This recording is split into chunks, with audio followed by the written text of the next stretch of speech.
નમસ્કાર મિત્રો, આપણે કન્ટિન્યુ જોઈએ આગળ ચેપ્ટર નંબર 4 નિશ્ચયક. લાસ્ટ લેક્ચરમાં સ્વાધ્યાય 4.2 ને લગતા દાખલા આપણે પૂર્ણ કરેલા. બરાબર, આપણે અહીંયા જે છે એ ટોપિક સમજ્યા પછી એનું સ્વાધ્યાય જોઈએ છે. બરાબર, તો નેક્સ્ટ ટોપિક છે આપણે ત્રિકોણનું ક્ષેત્રફળ. તો મિત્રો આપણને અહીંયા વાત થાય છે નિશ્ચયકની અંદર ત્રિકોણનું ક્ષેત્રફળ કઈ રીતે મળશે એની માટે. બરાબર, તો આપણે અહીં જોઈએ ત્રિકોણનું ક્ષેત્રફળ માટેનું અહીંયા સૂત્ર છે. માની લો આપણને ત્રણ શિરોબિંદુ આપેલા હોય તેના ક્ષેત્રફળ મેળવીએ. માની લો એ બિંદુ છે જેના યામ છે x1 y1, b બિંદુ છે જેના યામ છે x2 y2 અને c બિંદુ છે જેના યામ છે x3 y3 વાળા શિરોબિંદુ વાળા ત્રિકોણનું ક્ષેત્રફળ બરાબર સૂત્ર છે. માની લો ક્ષેત્રફળને આપણે ડેલ્ટા વડે દર્શાવીએ મિત્રો, તો આનું ક્ષેત્રફળ = 1/2 નિશ્ચયકની અંદર x1 y1 1. બરાબર, આમ તો 3 જોવે ને આપણે 3/3 નો નિશ્ચયક બનાવો તો 3 જોવે, તો અહીં છેલ્લો આવશે 1, x2 y2 1, x3 y3 1 નું નિરપેક્ષ મૂલ્ય એટલે કેવું? તો અહીં ત્રિકોણનું ક્ષેત્રફળ છે મિત્રો. ત્રિકોણનું ક્ષેત્રફળ ઋણ હોઈ શકે નહીં, એટલે આનું લખીએ કે નિશ્ચયકનો માનાંક પણ લખી શકાય. નો માનાંક આવો શબ્દ આપણે સૂત્રમાં મૂકશું. બરાબર, નો માનાંક. બરાબર, તો આપણે અહીંયા આ જોયું એ જે છે ત્રિકોણનું ક્ષેત્રફળ. શિરોબિંદુ દ્વારા પણ ત્રિકોણનું ક્ષેત્રફળ મળી શકે. જો મિત્રો ડેલ્ટાનું મૂલ્ય 0 થાય, ડેલ્ટાનું મૂલ્ય કેવું થાય? 0 થાય તો ત્રિકોણ બનવાનો નથી. કે ક્ષેત્રફળ 0 થાય મિત્રો, તો એવો કોઈ ત્રિકોણ હોઈ શકે જેનું ક્ષેત્રફળ 0 હોય? તો આપણે એવું કહી જાય, જો એનું ક્ષેત્રફળ 0 થાય તો બિંદુઓ A x1 y1, B x2 y2 અને C x3 y3 સમરેખ કહેવાય. કેવા કહેવાય મિત્રો? સમરેખ કહેવાય. આ આપણે ભણી ગયા છીએ મિત્રો. કોઈ ત્રિકોણ જો અસ્તિત્વ જ ન ધરાવે, બરાબર, અસ્તિત્વ ન ધરાવે એટલે એનું ક્ષેત્રફળ કેવું આવે? 0. જો આનું ક્ષેત્રફળ 0 થાય એનો મતલબ આ ત્રિકોણ અસ્તિત્વ ધરાવતો નથી. અને ત્રિકોણ ક્યારે અસ્તિત્વ ન ધરાવે? 3 બિંદુ સમરેખ હોય તો. આવા સમરેખ બિંદુ દ્વારા અને 3 ને જોડી દો ને તો ત્રિકોણ કદી બને નહીં. એટલે આપણે કહી શકાય 3 અસમરેખ ભિન્ન બિંદુ દ્વારા ત્રિકોણ નિર્માણ થાય. અને જો ત્રિકોણનું ક્ષેત્રફળ 0 થાય તો આપણે એવું સમજવાનું આ કેવી છે? સમરેખ છે. જો મિત્રો જો સમરેખ આપણને ખબર પડી ગઈ છે, બરાબર, તો આપણને ખબર છે સમરેખ હોય, આ બિંદુ 3 સમરેખ છે, A B અને C. આ A છે, આ B છે અને આ C. આ ત્રણેય સમરેખ હોય તો આ શું બની ગઈ? રેખા અથવા કિરણ. માની લો આને આપણે બંને બાજુ દોરી તો રેખા બની ગઈ. તો આને દ્વારા આપણને રેખાનું સમીકરણ પણ મળી શકે. કોના દ્વારા? તો નિશ્ચયક દ્વારા. બરાબર છે મિત્રો. તો આપણે જોઈએ કે જો બિંદુઓ, રેખાના સમીકરણ માટે બે બિંદુઓની જરૂર છે. બિંદુઓ x1 y1 અને x2 y2 દ્વારા અથવા માંથી પસાર થતી રેખાનું સમીકરણ કઈ રીતનું થશે? તો રેખાનું સમીકરણ થશે મિત્રો, અહીંયા પસાર ક્યાં થઈ છે? A બિંદુ અને B બિંદુમાંથી. તો એને આપણે x y1 ત્રીજા યામ જોશે, જેને આપણે લખીશું x y1. અહીંયા થશે x1 y1 1, અહીંયા થશે x2 y2 1 ને આ કેવા થવાના? સમરેખ. એટલે આનું ક્ષેત્રફળ કેવું થાય? 0. મિત્રો સ્વાધ્યાય 4.3 સુધી આપણે આ થિયરીનો અભ્યાસ કરવાનો છે. આના લગતા દાખલા છે. બરાબર, તો આપણે શરૂઆત કરીએ. સ્વાધ્યાય 4.3 એકદમ ઈઝી છે. બરાબર, પેલા શિરોબિંદુનું દ્વારા ત્રિકોણનું ક્ષેત્રફળ મેળવવું. ત્રિકોણનું ક્ષેત્રફળ શોધો. બરાબર, આપણે મેળવવાનું છે ત્રિકોણનું ક્ષેત્રફળ. તો ત્રિકોણનું ક્ષેત્રફળ માટે આપણને 3 શિરોબિંદુ આપેલા છે.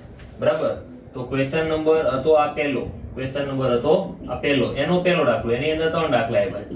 તો પહેલા દાખલામાં શિરોબિંદુ કઈક આ રીતના આપ્યા છે 1 0 6 0 અને ત્રીજા યામ છે 4 3.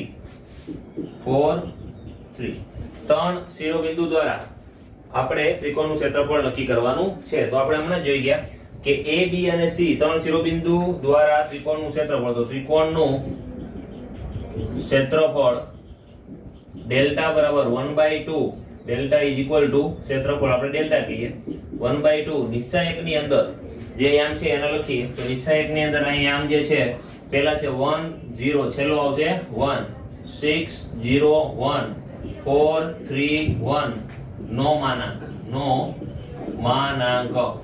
કેવો આવશે નો માનાંક, બરાબર. તો આપણે અહીં સાદુરૂપ આપીએ 1/2 અહીંયા માનાંકની અંદર અને આની અંદર બોક્સ કરીએ, બરાબર. આ બોક્સની અંદર આ નિશ્ચાયકનું મૂલ્ય છૂટું પાડશું અને એનો માનાંક કરશું. તમને બધા જાણો છો કે નિશ્ચાયકનું મૂલ્ય કેવું પણ આવી શકે, ઋણ પણ આવી શકે છે. તો આપણે અહીંયા માનાંક લખવાનું ભૂલશું નહીં, બરાબર. નકર છેલ્લે પછી એને પ્લસ કરવું પડે. ઓકે, તો અહીંયા તમે જુઓ 1 લેશો તો કૌંસની અંદર આવશે 6 0 into 1, તો અહીંયા થશે 0 3 into 1 એટલે -3 છે મિત્રો. ચાલો 0 છે તો આ 0 નો તો -0 રહેશે, એને કોઈ પણ ગુણાકાર કરશું મતલબ કઈ રહેશે નહીં. એટલે અહીંયા કૌંસને જો ગણવું હોય તો 6 - 4 આપણે ગણીએ. ચાલો પ્લસ છેલ્લું જે છે આ તમે જાણો છો મિત્રો, પ્લસ લેવું માઈનસ લેવું પ્લસ 1. ચાલો અહીંયા આવશે 6 તેરી 18 -0, અહીંયા કૌંસ પૂરો માનાંક પૂરો. ઓકે, ચાલો 1/2 એમને ખાલી ફક્ત ને ફક્ત આપણે અહીંયા સાદુરૂપ આપવાનું છે. ચાલો 1 - 3 એટલે -3 થયું. ચાલો અહીંયા થઈ ગયું +0 +18. ચાલો અહીંયા એવું 1/2 માનાંકમાં 18 માંથી 3 જશે મિત્રો, અહીંયા કેટલા વધશે 15, માનાંકમાં 15 એટલે +15 જ છે. તો અહીંયા મૂલ્ય થશે 7.5 અથવા અહીંયા આપણે લખી શકાય 15/2 ચોરસ એકમ, બરાબર છે મિત્રો. તો તમે જોઈ શક્યા કે અહીંયા આપણે એક દાખલો ગણ્યો, જે દાખલાની અંદર ત્રિકોણનું ક્ષેત્રફળ મેળવવાનું કીધું હતું, તો આપણે ત્રિકોણનું ક્ષેત્રફળ મેળવ્યું, બરાબર છે મિત્રો. તો અહીંયા આપણે આ સૂત્રનો ઉપયોગ કરવાનો, નિશ્ચાયકનું મૂલ્ય છૂટું પાડો એટલે આરામથી આવડી જાય, બરાબર. એકદમ ઈઝી છે. તો જોઈએ નેક્સ્ટ દાખલો, દાખલા નંબર 2. એ પહેલા તમે આ લખી કાઢો.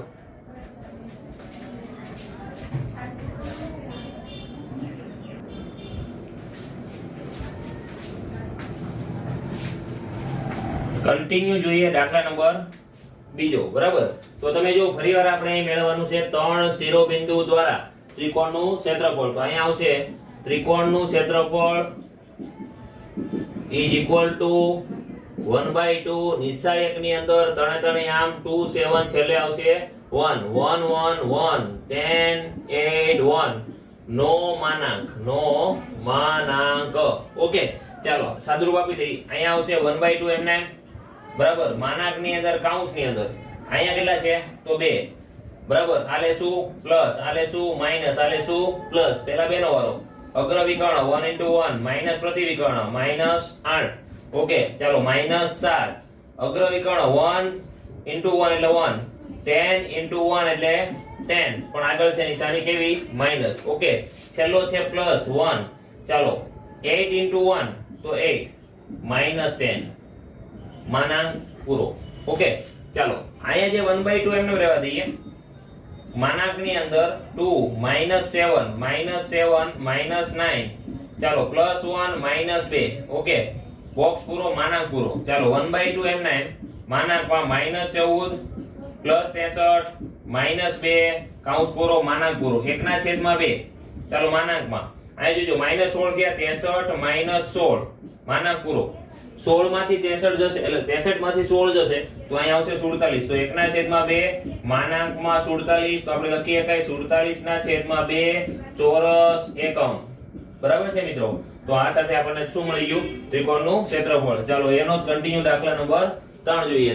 ફક્ત ને ફક્ત સાદુરૂપમાં ધ્યાન રાખવાનું મિત્રો. સાદુરૂપ ખોટું, દાખલો ખોટો, જો કે ગણિતનો નિયમ છે. ઓકે, ત્રિકોણનું ક્ષેત્રફળ, ત્રિકોણનું ક્ષેત્રફળ ત્રણ શિરોબિંદુ દ્વારા ત્રિકોણનું નિશ્ચાયક દ્વારા પણ આપણને આનું મૂલ્ય મળી જાય. જે સૂત્ર તમે લગાવતા હતા મિત્રો 10મા ધોરણમાં, x1 કૌંસમાં y1 y2 y3 plus x2 કૌંસમાં y3 y1 પ્લસ x3 કૌંસમાં y1 y2, જે સમજ્યા હતા એને જ આ પ્રક્રિયા છે મિત્રો. ખાલી અહીંયા નિશ્ચાયક છે જે આ જ પ્રક્રિયા કરે છે. ઓકે, જો x1 કૌંસમાં y2 y3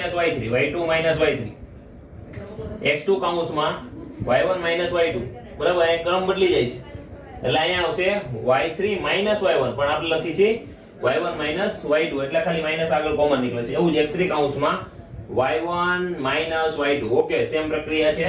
ચાલો 1 ના છેદમાં 2 નીચા એક ની અંદર અહીંયા આવશે -2 -3 1 3 2 1 -1 -8 1 નો માનાંક. ઓકે, ચાલો 1 ના છેદમાં 2 એમ નામ આવશે. અહીંયા આવશે માનાંકમાં નીચા એક. બરાબર, અહીંયા આવ્યો -2 અહીંયા છે 2 એકા 2 -8 આવશે. ભલે એક સ્ટેપ વધારે લખવું પડે પણ ભૂલ ના થાય ઇમ્પોર્ટન્ટ છે. બરાબર છે, પ્લસ માઈનસ પ્લસ. ચાલો અહીંયા -3 હતું, માઈનસ માઈનસ પ્લસ 3 થઈ જશે. ચાલો 1 into 3 તો 3 -1 into 1 તો માઈનસ માઈનસ કેવું થઈ જાય પ્લસ. ચાલો +1 આનો વારો -8 3 8 તેરી 24 -24 માઈનસ માઈનસ પ્લસ. અહીંયા બોક્સ પૂરું, માનાંક પૂરો. ચાલો 1/2 એમ ના એમ અહીંયા આવશે માનાંકમાં -2 માઈનસ માઈનસ પ્લસ એટલે અંદર થઈ ગયા 10 +3 અંદર થઈ ગયા 4 +1 અંદર થઈ ગયા -22 માનાંક. ઓકે, 1/2 એમ ના એમ માનાંકમાં 10 દુ 20 -20 4 તેરી 12 -22 માનાંક પૂરો. 1/2 અહીંયા થઈ ગયા 22 આમાંથી માઈનસ કરી નાખો. 22 માંથી 12 માઈનસ કરો 10 વધ્યા. 10 ને 20 એટલે 30 થયા. તો કેટલા આવ્યા -30. માઈનસ તો માનાંક છે તો કેવું ગણવાનું પ્લસ. તો અહીં લખી નાખવાનું 30 ના છેદમાં 2 30 ના છેદમાં 2 એટલે 15 ચોરસ એકમ. 15 ચોરસ એકમ. સમજણ પડી? બરાબર. તો એકદમ ઈઝી દાખલા છે મિત્રો. બરાબર રીતે તમે એક દાખલો ગણી જાતે ગણી શકો એવા દાખલા છે. તો તમે બરાબર ના સમજાય તો ફરીવાર અહીંયા જોઈ લેજો, સમજાઈ જશે. બરાબર, અને આ લખી કાઢો. આગળ જોઈએ ક્વેશ્ચન નંબર 2. તો ક્વેશ્ચન નંબર 2 શું કહે છે? તો સાબિત કરો કે 3 બિંદુ આપ્યા છે, એના કૌંસમાં a b + c બીજો એમ છે, b b c + a c c c a + b સમરેખ બિંદુ છે. મિત્રો આપણે હમણાં સમરેખની શરત જોઈ ગયા. સમરેખ હોય તો એનું ત્રિકોણનું ક્ષેત્રફળ કેવું થાય 0. જો ત્રિકોણનું ક્ષેત્રફળ 0 થાય તો આપણે એવું કહી શકાય સમરેખ છે. તો આપણે અહીંયા ત્રિકોણનું ક્ષેત્રફળ મેળવી લઈએ. 3 શિરોબિંદુ તો આપણને આપેલા છે. ઓકે, તો ત્રિકોણ ABC નું ક્ષેત્રફળ સૂત્ર છે 1/2 નિશ્ચાયક ની અંદર. કેની અંદર મિત્રો?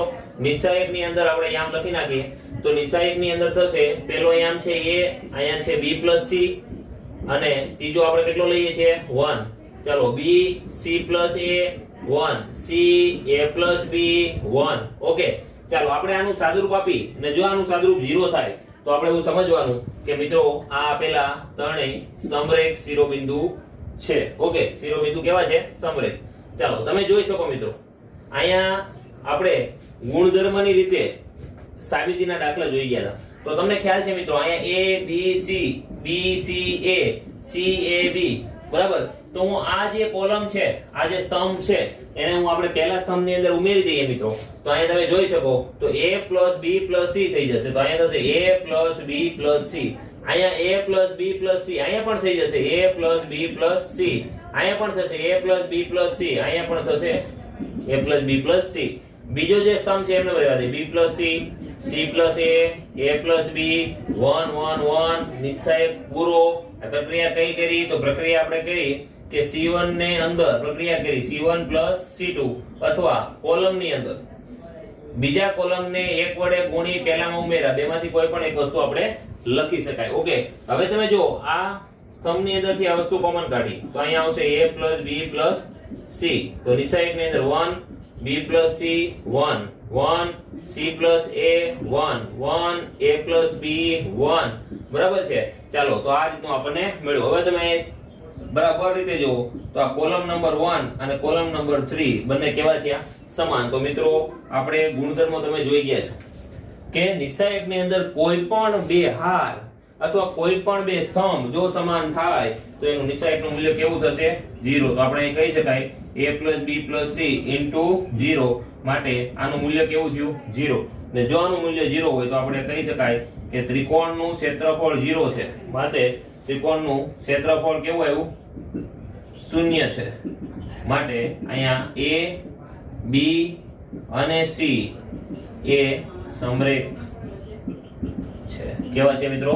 સમરેખ છે. સમજણ પડી? તો આપણે એકદમ ઈઝી દાખલો જોયો ક્વેશ્ચન નંબર 2 સાબિતીનો હતો. બરાબર. એવો જ છે ક્વેશ્ચન નંબર 3 પણ સાબિતીનો નથી. હવે થોડુંક એની અંદર ચેન્જીસ આવ્યું છે, મસાલો આવ્યો છે અને બીજી વસ્તુ માંગી છે, બરાબર. તો અહીંયા જો પહેલો દાખલો, જો પહેલું, આમાં બે દાખલા છે, બરાબર, બંનેની આપણે એક સમય એટલે એક લખ્યો છે. K0 40 અને 02 ત્રિકોણનું ક્ષેત્રફળ 4 ચોરસ એકમ હોય તો k ની કિંમત મેળવવાનું. જો આપણને ક્ષેત્રફળ અત્યાર સુધી મેળવવાનું કીધું હતું, હવે ક્ષેત્રફળ આપેલું છે અને k ની કિંમત માંગી છે, k ની કિંમત માંગી છે, તો આપણે અહીંયા જોઈએ કે ત્રિકોણનું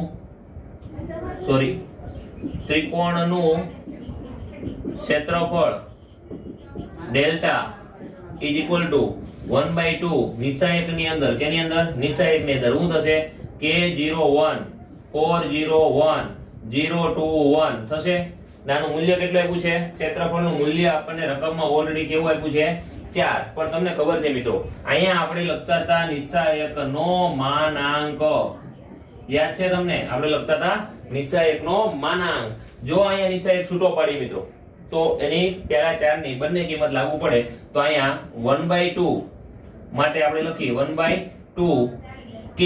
જો અહીંયા નિશાયક છૂટો પાડીએ, ચાલો નિશાયક છૂટો પાડી દઈએ, k અહીંયા થશે 0 * 1 0, 2 * 1 -2. કોનો વારો આવ્યો? 0 નો. 0 વારે ના ગુણો તોય ચાલે ને, તો અહીંયા +0 લખી નાખી, બીજો સાદું આપતા નથી. ચાલો 1 નો વારો 1, ચાલો અહીંયા આવશે 2 * 4, 2 * 4 એટલે કેટલા થઈ ગયા? 8 -0 કૌંસ પૂરો, મોટો કૌંસ, ઇઝ ઇક્વલ ટુ +or -4 આવશે મિત્રો. અહીં શું આવશે? +or -4, કારણ કે માનાંક છૂટો પડ્યો તો સામેની બાજુ બંને કિંમત લાગુ પડે, તો અહીંયા 1/2 m ના m કૌંસ m ના m 2 * k એટલે -2k થયું. ચાલો 0 ન લખો, 8 એકા 8, ચાલો અહીંયા થઈ ગયા +or -4. ચાલો અહીંયા બે કોમન કાઢ નાખો, બે કોમન કાઢો, બે ઉડી જશે, બરાબર. તો 2 કોમન કાઢ્યા, ચાલો અહીંયા થયું -k +4 is equal to +or -4. 2 2 ગયા -k +4 +or -4. ચાલો એકવાર લઈ લઈએ +4, એકવાર લઈ લઈએ -4, તો અહીંયા થશે -k +4 ઇઝ ઇક્વલ ટુ +4 અથવા -k +4 -4. ઓકે, એકવાર પ્લસ લીધું, એકવાર માઈનસ.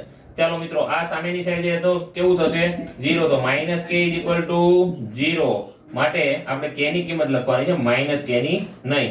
ઓકે, તો k ઇઝ ઇક્વલ ટુ પણ કેવું થશે? 0 થશે, બરાબર.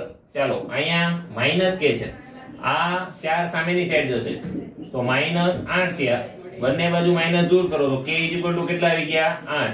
તો મિત્રો અહીંયા k ની કિંમત 0 લ્યો તો પણ એનું ક્ષેત્રફળ 4 આવે, k ની કિંમત 8 લ્યો તો પણ એનું ક્ષેત્રફળ કેટલું આવશે? 4 જ આવશે. તો આપણને અહીંયા k ની કિંમત માંગી હતી, તો બરાબર રીતે તમને સમજાણો હશે, બરાબર. આના જેવો જ એક દાખલો બીજા નંબરનો છે, એ પણ આપણે ગણીએ આની પછી. ઓકે, લખી નાખો. ચાલો કન્ટિન્યુ જોઈએ. દાખલા નંબર 3 નો બીજો દાખલો, બરાબર. હમણાં પહેલા નંબર દાખલો જોયો એ જ રીતે બીજા નંબર દાખલામાં પણ એવું જ કીધું છે. 3 શિરોબિંદુ આપ્યા છે, ત્રિકોણનું ક્ષેત્રફળ 4 ચોરસ એકમ છે. કેટલું છે? 4 ચોરસ એકમ આપેલું છે. તો આપણે એનું k ની કિંમત મેળવો. કેની કિંમત મેળવવાની છે? k ની, પોતે k મેળવવાનું છે. ઓકે, ચાલો મેળવી. તો અહીંયા સૌથી પહેલા આપણે લઈએ ત્રિકોણનું ક્ષેત્રફળ. ત્રિકોણનું ક્ષેત્રફળ ઇઝ ઇક્વલ ટુ 1/2 નિશાયકની અંદર જેનું મૂલ્ય આપ્યું છે 4. ઓકે, તો નિશાયકમાં શિરોબિંદુ કયા લેવાના છે? તો શિરોબિંદુ ઉપરથી જોઈને લેવાના, બરાબર. -2 0 1 0 4 1 0 k 1. ઓકે, હવે અહીંયા નો માનાંક છૂટો પાડો મિત્રો. તો અહીંયા સામેની સાઈડ +or - જેમ હમણાં આપણે આગળનો દાખલો જોયો. ચાલો બોક્સ ની અંદર લખીએ. અહીંયા છે -2 4 - k 0 છે, ના લખો તો ચાલે પણ આપણે +0 લખીએ, +1 બરાબર 1. ચાલો k * 0 0, 4 * 0 0. ઓકે, આપણે બોક્સ પૂરું. અહીંયા આવશે +or -4, બરાબર. આ તમને બરાબર ખ્યાલ છે. ચાલો 1/2 m ના m, અહીંયા -2 અંદર ગુણો એટલે -8 +or +2k, બરાબર. અહીંયા 1 * 0 એટલે 0 is equal to +or -4. Okay, ચાલો અહીંયા માટે લખી નાખીએ. અહીંયા બે કોમન નીકળે છે મિત્રો, તો બે કોમન કાઢો. બે કોમન કાઢશો જેમ આગળના દાખલાની જેમ, તો અહીંયા આવશે -4 + k is equal to +or -4. ચાલો બે ગયા, એકવાર પ્લસ એકવાર માઈનસ, તો -4 + k ઇઝ ઇક્વલ ટુ 4 અથવા -4 minus plus k is equal to -4. ચાલો આ 4 સામેની સાઈડ જશે તો k ઇઝ ઇક્વલ ટુ થશે 8 ને આ -4 સામેની સાઈડ જશે તો પ્લસ થશે તો k ઇઝ ઇક્વલ ટુ 0.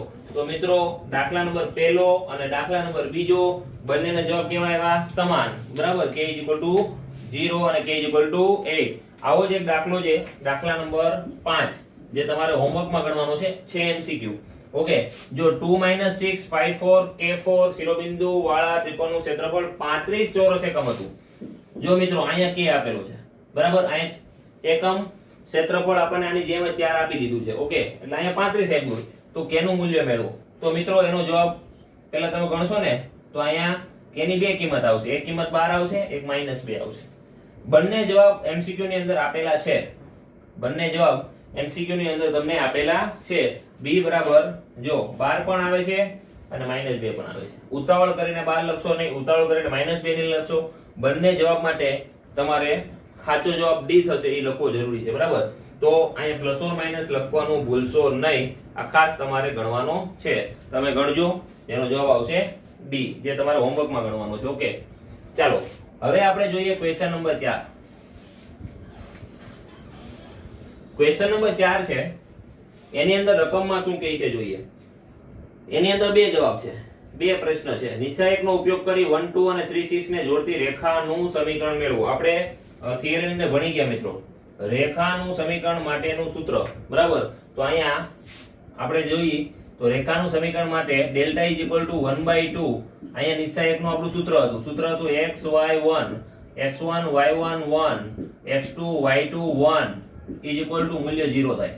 આ એનું સૂત્ર છે. બરાબર, ક્ષેત્રફળનું મૂલ્ય કેવું હોય? 0. રેખાનું સમીકરણ માટેનું સૂત્ર છે એટલે આપણે લખી નાખી રેખાનું સમીકરણ. ઓકે, રેખાનું સમીકરણ. હવે xy એમને રહેશે, x1 y1 આપણે આ લઈ લેશું, x2 y2 3 6 લઈ લઈએ. બરાબર, તો અહીં કિંમત મૂકી દઈએ માટે 1/2 એમના એમ અહીંયા આવશે. xy1 એમને રહેશે, 1 2 1 એમને રહેશે, 3 6 1 સામે જોઈને લખવાનું. બરાબર, ઇઝ ઇક્વલ ટુ મૂલ્ય કેવું થાય? 0. 1/2 એમના એમ નીચે એક છૂટો પાડી મિત્રો તો અહીંયા આવશે માનાંકમાં આવે પણ માનાંક નો લખો તો ચાલે કેમ કે આ તો સમીકરણ છે. ચાલો x નો વારો, પહેલા કોનો વારો આવશે? x નો. નિશાનીમાં ભૂલ ના થાય એટલે ખાસ યાદ રાખજો, પ્લસ માઈનસ પ્લસ. પહેલા કોનો વારો આવશે? x નો. x અગ્ર વિકર્ણ માઈનસ પ્રતિવિકર્ણ 6 એકા 6. ચાલો અહીંયા કેવો આવશે? Minus y. આ માઈનસ y. ચાલો 1 into 1. ઓકે, તો 1. 3 into 1 તો -3. બરાબર, પ્લસ માઈનસ માં ભૂલ કરશો નહીં. ચાલો પ્લસ 1 1 નો વારો 1 6 into 1 6 માઈનસ અહીંયા 1 આવશે. 3 into 2 6 કૌંસ પૂરો માનાંક બોક્સ પૂરો અહીંયા આવશે 0. ઓકે, ચાલો બંને બ્લેક કલર થી રાખીએ. ઓકે, ચાલો 1/2 એમના એમ 1/2 એમના એમ. મિત્રો આ કલર થોડો અલગ રાખું જેથી કરીને થોડું ડિફરન્સ દેખાય. ચાલો અહીંયા થશે x -4 -y -2. અહીંયા 6 માંથી 6 જાય 0 એટલે +0 ઇઝ ઇક્વલ ટુ 0. ઓકે, 1/2 એમના એમ. અહીંયા થશે -4x માઈનસ માઈનસ +2y 0 ના લખો તો ચાલે ઇઝ ઇક્વલ ટુ 0. આમાંથી 2 કોમન નીકળે છે, 2 કોમન કાઢી નાખો તો અહીંયા 2/2. અહીંયા વચ્ચે -2x +y કૌંસ પૂરો ઇઝ ઇક્વલ ટુ 0. ઓકે, ચાલો 2 2 ગયા 2 2 ગયા મિત્રો. તો આપણું જે સમીકરણ છે એ સમીકરણ આ રીતનું આવ્યું કે -2x +y બરાબર 0. જો માઈનસ કોમન કાઢી નાખો તો અહીંયા 2x - y બરાબર 0. આ માગેલ રેખાનું સમીકરણ બનશે, જે માગેલ રેખાનું સમીકરણ થશે. ઉપરનું પણ કહેવાય, આ પણ કહેવાય, જે માગેલ રેખાનું સમીકરણ છે. ઓકે મિત્રો, ક્વેશ્ચન નંબર 4 નો બીજો દાખલો પણ આને જેવું જ છે, રેખાનું સમીકરણ મેળવો, જે તમે હોમવર્કમાં ગણશો. ઓકે, હમણાં એની આપણે રકમ એ તમારા ડિસ્પ્લેમાં આવી જશે. બરાબર, એ જ રકમ તમારે પ્રમાણે દાખલો ગણવાનો છે. સમજણ પડી? ઓકે, અહીંયા હતો આપણો લેક્ચર નંબર 7. લેક્ચર નંબર 7 ની અંદર અહીં સ્વાધ્યાય 4.3 અહીંયા પૂર્ણ થાય છે. નેક્સ્ટ લેક્ચરમાં 4.4 ના લગતી થિયરી જોશું. બરાબર, અને એના દાખલા જોશું. બરાબર, થોડુંક થિયરી જોતા જઈએ, એના દાખલા જોતા જઈએ, જેથી તમને થોડું પ્રેક્ટિસ થાય અને સમજણ પડે. ઓકે, તો નેક્સ્ટ લેક્ચરમાં જોશું સ્વાધ્યાય 4.4. ઓકે.